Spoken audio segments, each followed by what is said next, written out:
ಅಭಿವೃದ್ಧಿ ಸಂಘ, ಕೃಷ್ಣರಾಜಪೇಟೆ ತಾಲೂಕು, ಮಂಡ್ಯ ಜಿಲ್ಲೆ. ಏನು ಇವತ್ತು ಸಭೆ ಕರೆದಿರ್ತಕ್ಕಂತಹ ಪ್ರಮುಖ ಉದ್ದೇಶ, ನೂತನವಾಗಿ ನಾವು ವಿಶೇಷ ಚೇತನರ ಕ್ಷೇಮಾಭಿವೃದ್ಧಿ ಸಂಘ ಅನ್ನು ನಾವು ತಾಲೂಕಿನ ಮಟ್ಟದಲ್ಲಿ ರಚನೆಯನ್ನ ಮಾಡಿದ್ದೀವಿ. ಆ ರಚನೆಗೆ ಸಂಬಂಧಿಸಿದಂತ ಅಧಿಕೃತ ಕಚೇರಿಯನ್ನ ನಾವು ಉದ್ಘಾಟನೆಯನ್ನ ಮಾಡಬೇಕು ಅಂತ ಹೇಳಿ ನಮ್ಮ ಕೇರ್ಪೇಟೆಯ ವಿಧಾನಸಭಾ ಸದಸ್ಯರು ಎಸ್.ಟಿ. ಮಂಜುನಾಥ್ ಸರ್ ಅವರನ್ನು ಕೇಳಿಕೊಂಡಾಗ ನಮಗೆ 10ನೇ ತಾರೀಕು 2ನೇ ತಿಂಗಳು 2020 ಮಂಗಳವಾರ ನಮಗೆ 10:30 ಅವರು ನಮಗೆ ಕಚೇರಿಯ ಉದ್ಘಾಟನೆ ಕಾರ್ಯಕ್ರಮಕ್ಕೆ ನಮಗೆ ಅನುಮತಿಯನ್ನು ಕೊಟ್ಟಿರ್ತಕ್ಕಂಥದ್ದು. ಆ ಅನುಮತಿ ಕೊಟ್ಟಿರ್ತಕ್ಕಂತಹ ಪೂರ್ವ ಹಿನ್ನೆಲೆಯಲ್ಲಿ ನಾವೆಲ್ಲ ವಿಶೇಷ ಚೇತನ ಬಂಧುಗಳನ್ನ ಇವತ್ತು ನಾವು ಸಭೆಗೆ ಕರೆದಿರ್ತಕ್ಕಂಥದ್ದು. ಕಾರಣ ಇಷ್ಟೇ, ಕಾರ್ಯಕ್ರಮವನ್ನ ಯಶಸ್ವಿಯಾಗಿ ನಾವು ಮಾಡಬೇಕು. ಅಧಿಕೃತವಾಗಿ ನೋಂದಣಿಯಾಗಿರ್ತಕ್ಕಂತಹ ಏನು ನಮ್ಮ ಸಂಘವನ್ನ ನಡೆಸ್ಕೊಂಡು ಹೋಗ್ತಕ್ಕಂತಹ ಸಂದರ್ಭಕ್ಕೆ ಅನುಗುಣವಾಗಿ ಎಲ್ಲರೂ ನೀವು ಸಹಕಾರವನ್ನು ನೀಡಬೇಕು ಅಂತ ಹೇಳಿ ಈ ಸಭೆಯಲ್ಲಿ ನಿಮ್ಮನ್ನ ಕೇಳ್ಕೊಳ್ತಾ ಇರ್ತಕ್ಕಂಥದ್ದು. ಹಾಗಾಗಿ ಈ ಒಂದು ಸಭೆಗೆ ಹಾಜರಾಗಿರ್ತಕ್ಕಂತಹ ನಮ್ಮ ಕೇರ್ಪೇಟೆ ತಾಲೂಕಿನ ವಿಕಲಚೇತನರ ಸಂಯೋಜಕರಾಗಿ ಕಾರ್ಯನಿರ್ವಹಿಸಿರ್ತಕ್ಕಂಥ ಬಸವರಾಜ್ ಅವರಿಗೆ ಆತ್ಮೀಯ ಸ್ವಾಗತವನ್ನ ನಮ್ಮ ಸಂಘದ ವತಿಯಿಂದ ಕೋರ್ತಾ ಇದ್ದೀನಿ. ಹಾಗಾಗಿ ನಮ್ಮ ಗ್ರಾಮೀಣ ಪುನರ್ವಸತಿ ಕಾರ್ಯಕರ್ತರಾಗಿ ಕಾರ್ಯನಿರ್ವಹಿಸುತ್ತಿರ್ತಕ್ಕಂತಹ ಸಿ.ಪಿ. ರಘು ಸರ್ ಬೆಳ್ಳೆಕೆರೆ ಅವರು ಸಹ ಸ್ವಾಗತ.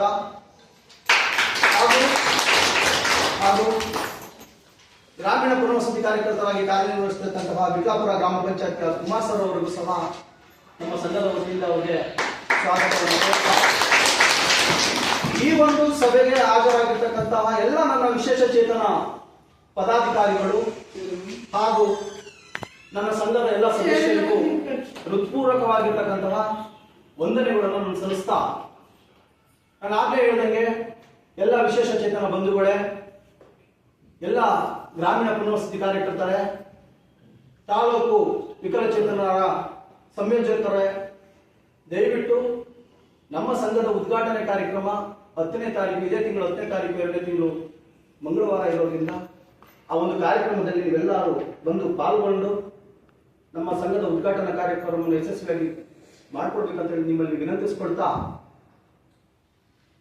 ಮುಂದಿನ ಸಂಘದ ರೂಪುರೇಷೆಗಳನ್ನ ಕಾರ್ಯಕ್ರಮಗಳನ್ನ ನಾವು ರೂಪಿಸ್ತೀವಿ. ಆ ನಿಟ್ಟಿನಲ್ಲಿ ನಾವು ಕೆಲಸವನ್ನ ಮಾಡ್ತೀವಿ. ಕಾಯಕಲ್ಪವನ್ನು ನಾವು ಮಾಡ್ಕೊಂಡಿದ್ದೀವಿ. ಈ ತಾಲೂಕಿನಲ್ಲಿ ಸುಮಾರು 4,000 ಜನ ವಿಶೇಷ ಚೇತನ ಬಂಧುಗಳು ಇರ್ತಕ್ಕಂಥದ್ದು. ಆ ವಿಶೇಷ ಚೇತನ ಬಂಧುಗಳನ್ನ ಸಾಮಾಜಿಕ ಮುಖ್ಯವಾಹಿನಿಗೆ ನಾವು ಕರ್ಕೊಂಡು ಬರಬೇಕು. ಅವ್ರಿಗೊಂದು ಸಾಮಾಜಿಕ ನ್ಯಾಯವನ್ನ ನಾವು ಕೊಡಿಸಬೇಕು. ಅವ್ರಿಗೆ ಸಿಗಬೇಕಾಗಿರ್ತಕ್ಕಂತಹ ಸಾಮಾಜಿಕ ಸವಲತ್ತುಗಳನ್ನ ನಿಟ್ಟಿನಲ್ಲಿ ನಾವು ಹೋರಾಟವನ್ನ ಮಾಡಬೇಕು. ಏನು ದೈಹಿಕವಾಗಿ ಮಾನಸಿಕವಾಗಿ ನ್ಯೂನತೆಯಿಂದ ಕೂಡಿರ್ತಕ್ಕಂಥ 4 ಗೋಡೆಗಳ ಮಧ್ಯದಲ್ಲಿ ಕುಳಿತಿರ್ತಕ್ಕಂತಹ ಆ ಒಂದು ನನ್ನ ವಿಶೇಷ ಚೇತನ ಬಂಧುಗಳ ಪರವಾಗಿ ನಾವು ಧ್ವನಿಯನ್ನ ಮಾಡಬೇಕು. ಈ ತಾಲೂಕಿನ ಮಟ್ಟದಲ್ಲಿ ಸರ್ಕಾರದಿಂದ ಕಾಲ ಕಾಲಕ್ಕೆ ಬರ್ತಕ್ಕಂತಹ ಅನುದಾನಗಳಾಗ್ತಕ್ಕಂಥದ್ದಾಗ್ಬೋದು, ಯೋಜನೆಗಳಾಗ್ತಕ್ಕಂಥದ್ದಾಗ್ಬೋದು, ಕಲ್ಯಾಣ ಕಾರ್ಯಕ್ರಮಗಳಾಗ್ತಕ್ಕಂಥದ್ದಾಗ್ಬೋದು, ನಮಗೆ ಸಿಗಬೇಕಾಗಿರ್ತಕ್ಕಂಥ ಸವಲತ್ತುಗಳು ಏನಾಗ್ತಾ ಇದೆ, ನಿಜವಾಗಿ ಸಿಗಬೇಕಾಗಿರ್ತಕ್ಕಂಥ ಫಲಾನುಭವಿಗಳಿಗೆ ಸಿಗ್ತಾ ಹೋಗ್ತಿರ್ತಕ್ಕಂಥದ್ದು ಈ ತಾಲೂಕಿನಲ್ಲಿ ಒಂದು ತಾಸಾರ ಮನೋಭಾವನೆಯಿಂದ ಒಂದು ದುಷ್ಟ ಪದ್ಧತಿ ಇದೆ. ಅದರ ನಿರ್ಮೂಲನೆಯನ್ನು ಮಾಡ್ತಕ್ಕಂಥ ಕೆಲಸಗಳನ್ನ ನಾವು ಮುಂದೊಂದು ದಿನ ಮಾಡ್ತೀವಿ. ಆಡಳಿತ ವರ್ಗಗಳು ಎಚ್ಚೆತ್ತುಕೊಳ್ಬೇಕು. ಸಂಘದ ರೂಪುರೇಷೆಗಳಿಗೆ ಅನುಗುಣವಾಗಿ ಕೆಲಸವನ್ನ ಮಾಡ್ತೀವಿ.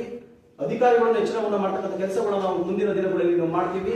ಹಾಗಾಗಿ ಆ ನಿಟ್ಟಿನಲ್ಲಿ ಎಲ್ಲ ನನ್ನ ತಾಲೂಕಿನ ಸಮಸ್ತ ವಿಶೇಷ ಚೇತನ ಬಂಧುಗಳು ಬಹುತೇಕವಾಗಿ ನಮ್ಮ ಗ್ರಾಮೀಣ ಪ್ರದೇಶದಲ್ಲಿ ನೀವು ಇದ್ದೀರಿ. ಆ ಗ್ರಾಮೀಣ ಪ್ರದೇಶಗಳು ಇರ್ತಕ್ಕಂಥ ಎಲ್ಲ ವಿಶೇಷ ಚೇತನ ಬಂಧುಗಳಲ್ಲಿ ನನ್ನದೊಂದು ಮನವಿ, 10ನೇ ತಾರೀಕು ನೀವೆಲ್ಲ ನಮ್ಮ ಕಾರ್ಯಕ್ರಮದಲ್ಲಿ ಬಂದು ಪಾಲ್ಗೊಳ್ಬೇಕು. ನಿಮ್ಮೆಲ್ಲರಿಗಾಗಿ ನಾವು ಈ ಸಂಘವನ್ನ ಅನುಷ್ಠಾನಕ್ಕೆ ತಗೊಂಡು ಬಂದಿದ್ದೀವಿ. ಆ ನಿಟ್ಟಿನಲ್ಲಿ ನಾವು ಕೆಲಸವನ್ನ ಮಾಡ್ತೀವಿ.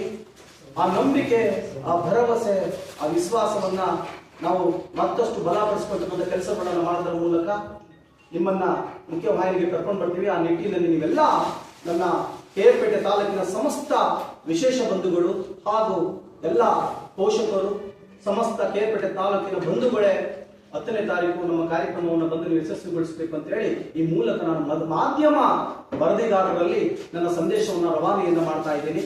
ಜೈ ಕರ್ನಾಟಕ.